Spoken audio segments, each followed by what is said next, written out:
ایک سائنٹسٹ ہے مورس بکائی، جو فرانس کے اتہاس اور تاریخ میں سب سے بڑے سرجن مانے گئے ہیں۔ فرانس کے رہنے والے مورس بکائی وہ ایک بہت بڑے سائنٹسٹ ہیں اور بہت بڑے سرجن ہیں، جو فرانس کے اتہاس میں اتنے بڑا سرجن ابھی تک کوئی پیدا نہیں ہو سکا ہے۔ دراصل بات 1980 کی دہائی میں جب فرعون کی لاش مصر سے فرانس منتقل کیا گیا اس کے پوسٹ مارٹم کے لیے، اس کی ریسرچ کے لیے، تو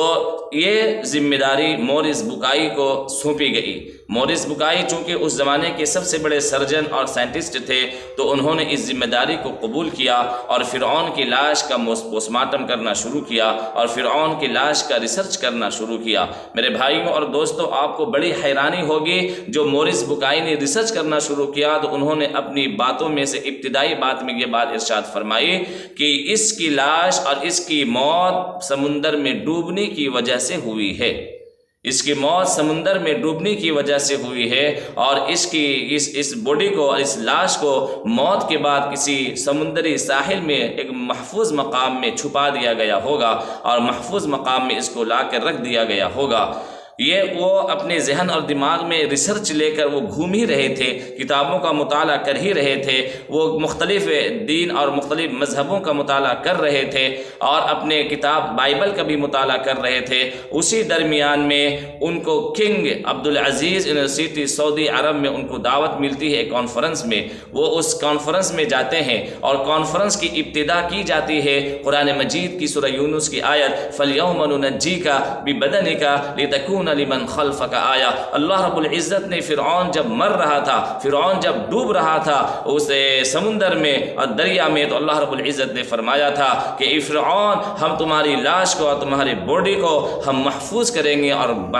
بچائیں گے تاکہ آنے والے لوگوں کے لیے عبرت کا نشان بنے۔ یہ آیت سن کر مورس بکائی وہاں چیخ اٹھا، اپنی کرسی سے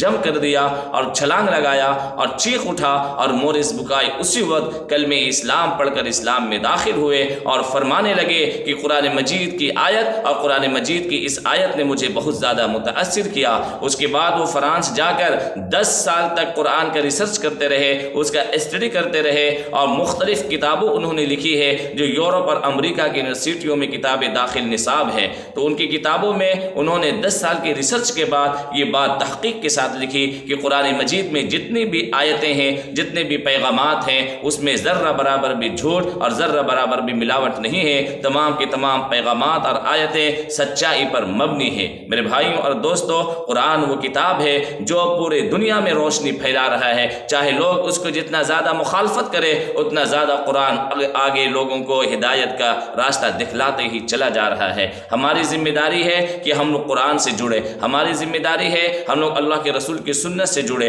ہماری ذمہ داری ہے اپنی زندگی کو قرآن کے مطابق ڈھالنے کی کوشش کرے تاکہ دوسرے لوگ ہماری زندگی کو دیکھ کر متاثر ہو اور اسلام میں داخل ہونے کی ان کے لیے ان کا راستہ آسان